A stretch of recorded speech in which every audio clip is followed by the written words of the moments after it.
সাংসদ থাকাকালীন তিনি কালকে যে তার দলের একটা অংশের বিরুদ্ধে যে সিরিয়াস কথাটা বললেন, সেটা তো তোমরা বুম নিয়ে কয়েক বছর ধরে বলে যাচ্ছ। বামেরা বলছে, আমরা সাধারণ নাগরিক যারা, তারা তো প্রকাশ্যে বলছি কথাগুলো।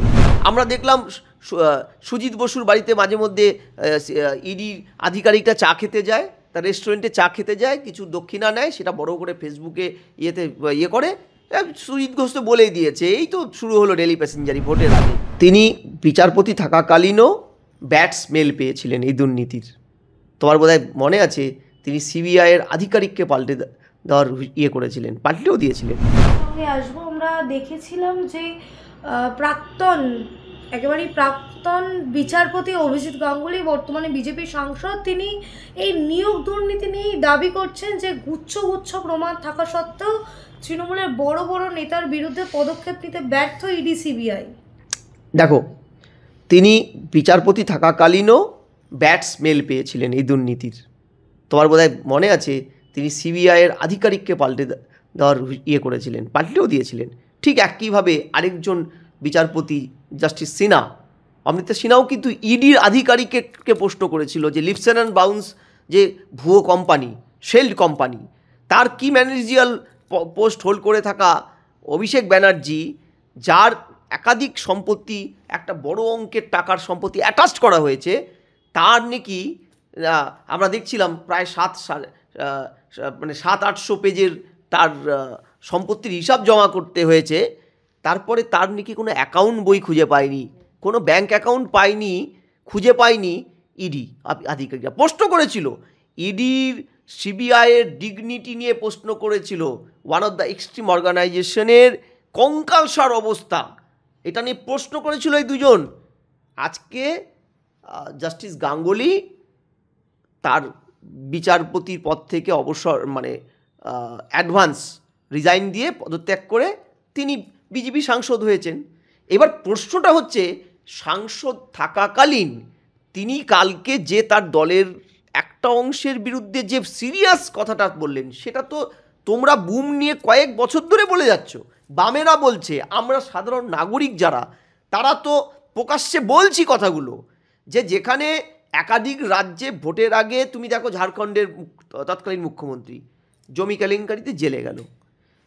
তুমি আপ নেতা এবং দিল্লির মুখ্যমন্ত্রী জেল, 100 কোটি টাকা নাকি তিনি লাইসেন্স দুর্নীতি করে দলকে বেনিফিট দিয়েছে। তাহলে এ রাজ্যে লিপস অ্যান্ড বাউন্সের মতন বড় কোম্পানি, চিটফান্ড কোম্পানি চালানোর অপরাধে ওই কোম্পানিরই একজন অধস্তন কর্মী জেলে গেলেন, কালীঘাটের কাকু সুজয় কৃষ্ণ ভদ্র।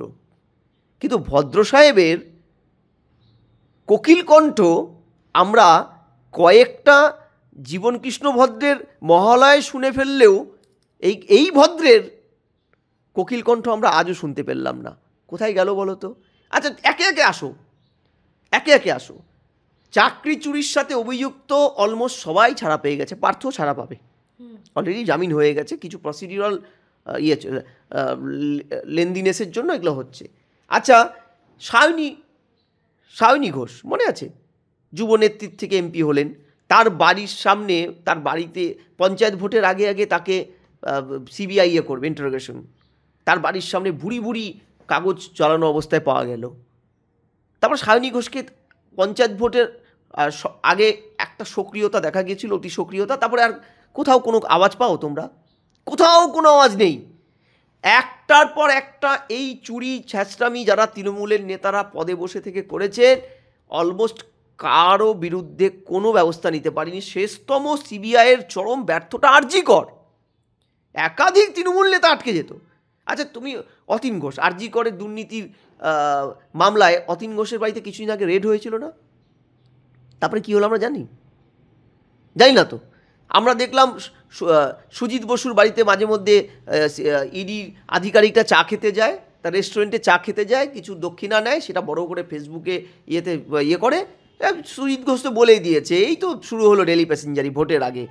মানুষও আজকাল এটা বিশ্বাস করছে, হ্যাঁ, যে তৃণমূল নেতাদের বিরুদ্ধে কোনো প্রমাণই তাদের নেই, অথচ এত কিছু টিভির পর্দায় বিজেপির নেতারা বলে বেড়ায়, তার কত শত বাইট আমরা দিয়ে ফেলি। এগুলো কি সব ভুয়ো? তুমি বলো, আজকে অভিষেক ব্যানার্জির জেলে থাকার কথা, তিনি প্রধানমন্ত্রীর সাথে আন্তর্জাতিক মঞ্চে কাঁপিয়ে আসলেন সিন্দুর অভিযান নিয়ে। বোঝো, তার বিরুদ্ধে সিরিয়াস অ্যালিগেশন চলছে। তিনি একটা কোম্পানির কি managerial person, manager, MD, director, সেই কথাটাকে সাপ্রেস করে, অর্থাৎ কনফ্লিক্ট অফ ইন্টারেস্ট যেটা ধরা পড়ার কথা, সেটাকে সাপ্রেস করে উনি এমপি হয়েছিলেন। আমরা হাল আমলে জানতে পারলাম দু টার্ম এমপি হয়ে যাওয়ার পরে, 2-3 টার্ম এমপি হয়ে যাওয়ার পরে, যে এই ভদ্রলোক ওই কোম্পানিটার ম্যানেজিং ডিরেক্টর, যে কোম্পানির আরেকজন লোক, এই কোম্পানিটা চিট ফান্ডের দায়ের জন্য একটা লোক জেলে, অথচ ম্যানেজার সুন্দর ঘুরে বেড়াচ্ছে বুক বাজিয়ে, বড় বড় কথা বলছে, তাকে প্ল্যাটফর্ম দিচ্ছে ইডি। তাকে যখন ডেকে ইডি ঘন্টার পর ঘন্টা ইন্টারোগেশন করেছে, তারপরে ইডি দপ্তর থেকে বেরিয়ে তিনি রীতিমতো রাস্তা ব্লক করে প্রেস কনফারেন্স করেছে, তোমরা দেখেছো। তাকে প্ল্যাটফর্ম দেওয়া হলো, তিনি নেতা হলেন। নেতা তৈরির প্রক্রিয়া চলছে অভিষেককে দিয়ে, এবং করছে সেটা কেন্দ্র সরকারের চালিত 2টো সংস্থা এবং কেন্দ্র সরকারের যে আসীন দলটি তার প্রত্যক্ষ এবং পরোক্ষ মদতে।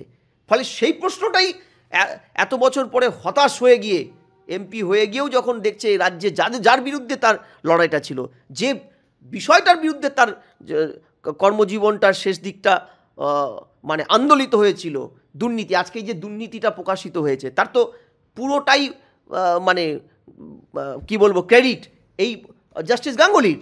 উনি না থাকলে তো এটা হতো না।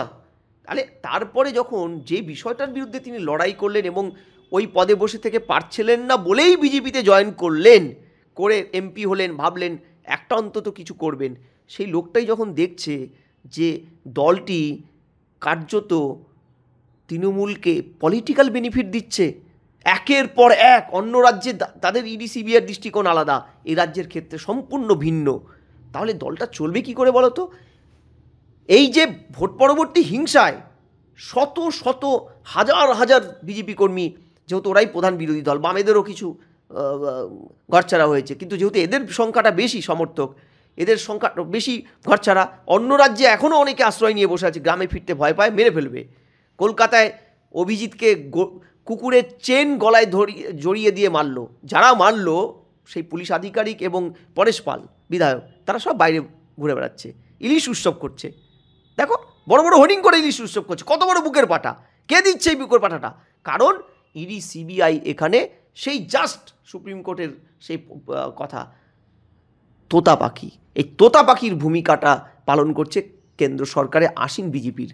কারণ ইনঅ্যাভয়েডেবল পলিটিক্যাল কম্পালশন বিজেপির, অনিবার্য রাজনৈতিক অভিসন্ধি কারণে আজকে তৃণমূলকে পুষতে হচ্ছে, বিজেপির পুষতে হচ্ছে এই রাজ্যে মমতা ব্যানার্জিকে, যাতে বৃহত্তর রাজনীতির প্রেক্ষাপটে ভারতবর্ষে বিরোধী ঐক্যটাকে ভাঙা যায়, এবং এটা মমতা ব্যানার্জি 2019 থেকে খুব সুন্দরভাবে করেন। ফলে এই কারণে পুষতে হচ্ছে। ফলে তার দলের তো সবাই অসৎ হয়ে যায়নি। অভিজিৎবাবু ক্ষোভ উগড়ে দিয়েছেন, ক্ষোভ যেটা সাধারণ মানুষের এতদিনের প্রশ্ন ছিল, গ্রামে গঞ্জে মুঠে মজুরকে গিয়ে বুম নিয়ে বলো তো, বিজেপিকে আন্তরিক তৃণমূলকে সরাতে, এই যে একটা নরক যন্ত্রণা গণতন্ত্রের ক্ষেত্রে, একটা ভয়ানক অরাজকতা, একটা সার্কেস চালাচ্ছে মমতা ব্যানার্জি পশ্চিমবঙ্গে সরকার না চালিয়ে, এটার বিরুদ্ধে মানুষের কি মত? বিজেপি পারবে?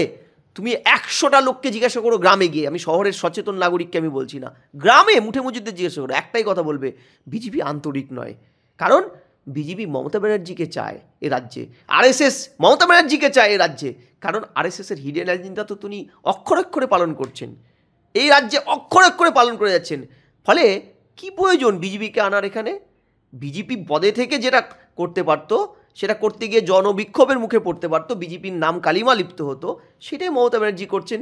ফলে উনি থাকবেন, বরং বৃহত্তর ভারতবর্ষের প্রেক্ষাপটে তো মমতা ব্যানার্জি অনেক বেনিফিট দেয়, বিরোধী ঐক্য ভেঙে দেয়, ওয়াকআপ নিয়ে ওয়াকআউট, সিএ নিয়ে ওয়াকআউট, আর রাজ্যে গিয়ে তোলপাড় ভাঙচুর, ঠিক আছে, সব শেষে দিল্লি যাও আন্দোলন করতে, এখানে হবে না, এইসব কাদের এজেন্ডা? ফলে মমতা ব্যানার্জি স্পষ্টতই এ রাজ্যে কিন্তু একটা সুন্দর সাম্যাবস্থা এনেছে, এবং এটা বিজেপির সাথে। ফলে রাজ্যের যারা বিজেপি নেতা, তাদের একটা অংশের তো এখন প্রশ্ন জাগবে এবং এটা ভোট যত কাছে আসবে 26-এর নির্বাচন, প্রশ্নগুলো আরও চওড়া হবে, যার উত্তর কেন্দ্রীয় নেতাদের দেওয়ার নেই।